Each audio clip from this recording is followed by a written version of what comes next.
So today we're going to talk about charting your course for your career in content marketing. So it's really about what can you do today to set yourself up for tomorrow, and if you're looking for something for tomorrow, what can you do?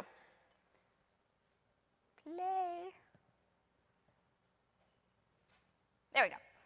So we're really going to look at how do you develop your own career path, what do you do, how do you do it, and this doesn't mean you're brand new to content marketing or you're an associate manager. This is really to look at what do you want to do next. We're going to learn in order to do that, what do you need to focus on. We're also going to look at what to do to identify your interest and learn what those interests are. And lastly, I'll give you some actionable insights. Everybody should have a computer or a pen and paper because we're also going to do some workshopping in this session. Get you guys up and moving. So, this is my father. I love my dad to death. He's wonderful. He's the man of my dreams. So what I want to do is actually get you guys all up, since he can't be here, and we're going to do a wave and like say hi to him. So you could go like, hi, Dad, or hi, Mr. Higgins. But I'm going to start over here. And I'll tell you guys when to do it. Stand up, and then we'll go over here. Ready? Okay, here goes the wave. Woo! We're coming down over here. Oh, my God, you guys are awesome. He's going to love that. So my father, like I'm sure most of you guys' parents, when I first started in content marketing, this is usually what I heard. Now, darling, tell me what you do again. I don't get it. And then it got to, in my day, we stayed for the job for decades. I don't get this tech thing. And now today I hear, oh, I'm so proud of you, Amy. I love this. So who else has this like their parents? Same sort of scenario? Okay. So let's go through my dad's career. My dad is part of the Fighting Irish. I can't get away on Sundays if Notre Dame is playing. I can't talk to him. Not possible. He left Notre Dame and went to Merrill Lynch. He worked as a stockbroker. After Merrill Lynch, he worked at Wells Fargo. He ended his career about 4 years ago as a vice president of investments. But that's his career path. Very, very, very different than mine. So let's go through mine. Play. There we go. So I first started off as a costume stitcher at San Francisco Opera. This is actually from Carmen. It's 3 costumes that I made. It was a very painful process because the director would say, lower the skirt. Costume designer would say, bring it up. It was like content by committee, but it was with costumes. Aha, I got one laugh. Then I worked in the motorcycle industry. So I worked in the motorsports for about 10 years, but at that point in my career, I didn't have a career. I had a degree, 0 career. So I started thinking about, what do I like? What interests me? What am I really entertained at doing? And what do I want to wake up every morning and do? I mean, besides go right around the hills of San Francisco, it was really marketing and talking to people. So I went back to school. I went to night school at UC Berkeley to teach myself marketing and learn for some of the best. After that, I did a ton of startups. A ton, because it was 2008. Tech startups boom and busted all the time. I feel like I'm the magician with this thing, trying to get it to go. And then I went to Google. So I was a community manager at Google doing Google Local. Then I went to Concur. I did content marketing there for the small business. I learned a lot there, and we'll kind of go through some of the steps that happened along my career path so I knew where to go next. After that, I went to Zendesk. I was head of social. Then I had some times that I went to a couple different startups. They were like Silicon Valley TV show where they boom and they busted tragically. We can talk about it later, but it's a funny story. So then I went to Top Rank Marketing. I worked there as an account agent, did a lot, worked with a lot of big businesses, learned a lot. Left top rank, worked for Sojourn, which is an advertising company specializing in the travel space. And now I'm at Salesforce, which I love, and I'm not just saying that because my boss is in the front row, but I love my job. So how did I get there from what my dad thinks is what I do, advertising, to what my brother thinks I do, which is write stuff all the time. I almost cursed there, but really thinks I write stuff all the time. So let's go back to the beginning. Let's take content marketing. Now, most people think of content marketing in like 2012, 2011, when this conference started. But in actuality, content marketing has been around for a while. So back in the 1700s, Benjamin Franklin had the almanac that talked about different things, thought leadership, electricity. John Deere had the furrow, which is actually still going on today, and it really talks about what farmers can do to help improve their situation, and it's not about products. And unfortunately, this is one of the videos I really wanted you guys to see. It was BlendTech. So who remembers BlendTech? Wasn't that great? It was like, will it blend? And I really wanted to take a blender and shove everything in it to see if it would work.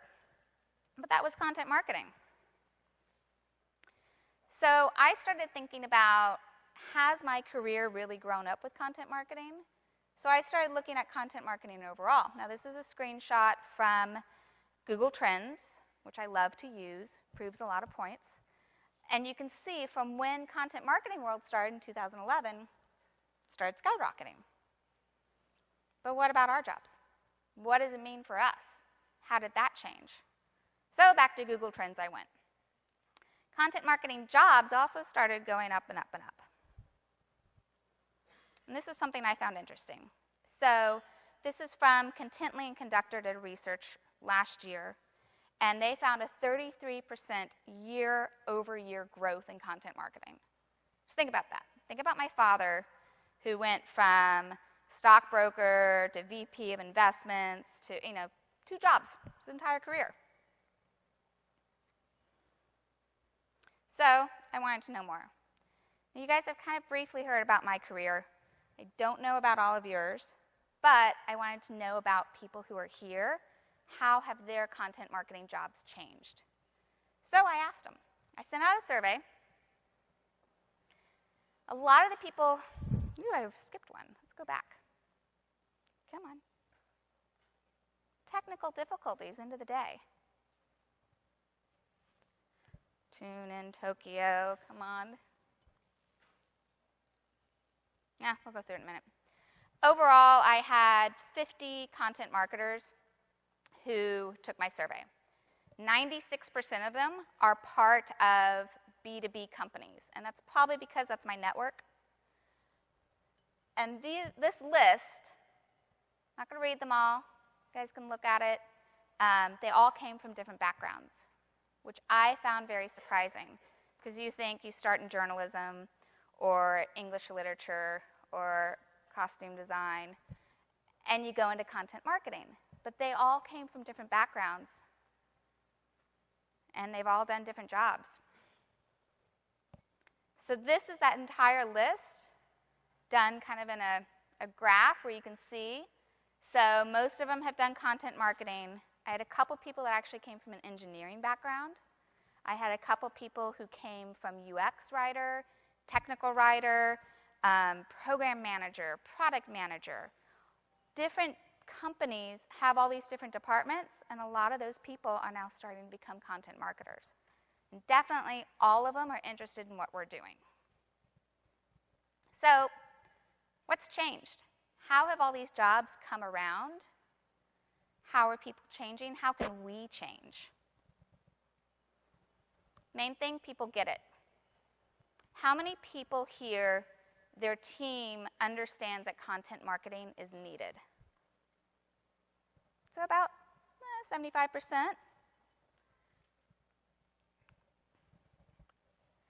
One of the main things is we can actually show now that it generates revenue. And people get that it generates revenue. However, they don't get how. That's our job. We've also seen, this is from CMI, this is from last year's research report, of B2B marketers, and not content marketers, all marketers, 40% of their overall marketing budget is spent on content. Now, I'm looking at my boss thinking, if we had that, it'd be amazing. So these are some of the experts that I asked. So Vishal, he said that the roles aren't necessarily changing. New roles aren't necessarily being created. But things that used to be manual now from MarTech are becoming automatic. So our roles change on how we handle it and what we do. So, for example, personalizing email. I know at a small startup, I would sit in there and put in, here's my list for this team, here's my list for that, send this company this product, this list, that product. Now you just add a tag and floop, it's done. So, 1 minute compared to 4 hours worth of work. Amanda, who saw Amanda speak? Isn't she wonderful? I love this woman. One of the things I love about Amanda is her job has changed. Her team has changed. Back in 2013, she had a team of 3. Now she has a team of 25. And what I learned yesterday from her session, really, she has more of like a team of 70, but they're divided out along different divisions. Think about that. Think about what you have today on your team. You have 3 people. Think about if that went to 30, 70, 100, all content marketers, instead of one person doing content marketing, which is how most of us have probably started, or most of us are doing. So what does this mean? We have a lot of cat herding to do, and there's a lot of freaking cats doing content marketing. How do we do it? I really want to pet all these guys. One of the things is to look at titles. The titles haven't changed. So my title is content strategist. Who really knows what that is? Not me. As I look at my boss. It changes. It's different from each company. How we do it, what we're called, changes. Look at technology. We have analysts. You can have a marketing analyst, content analyst, data analyst, personalization analyst, time on page analyst, which really isn't a title, I made that up. You have marketing ops. So I worked at one company, marketing ops was who set up our email automation. I've worked at another company, marketing ops is really more of a program manager and who sets up the operational technology for our team. We have growth marketers. So my definition of growth marketers was really thinking about how do we build the audience larger. I talked to someone today who their definition of growth marketers is how to grow into new technologies like voice. How do you get Alexa to actually build your audience? And SEO. SEO has dramatically changed. How we interact with it can depend on how Google does searches and how the company is run. So, what's different? What's changed? People are watching what we do. People want to know how we do it. Why is that? It's pivotal to the business. How the business will change depends on us. Think about that. It's no longer the product changes the business, it's we change the business. There's new VIPs of content. We just hired one a couple weeks ago. First time Salesforce has had a VP of content. There's governance committees. The team that I sit on, we do content governance. And I don't mean did you use the Oxford comma or not, which I'm an Oxford comma fan. Anybody else? Yeah? Okay, Oxford commas to go. Yeah. And strategy. We now actually have content strategists. We have people who are overlooking the forest through the trees. This wasn't around when I first started my career in content marketing. I was a community manager, social media manager, blog writer.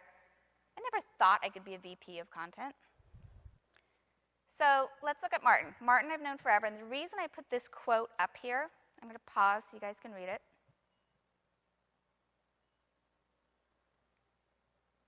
I started as a community manager, and as a community manager, I managed the blog and social.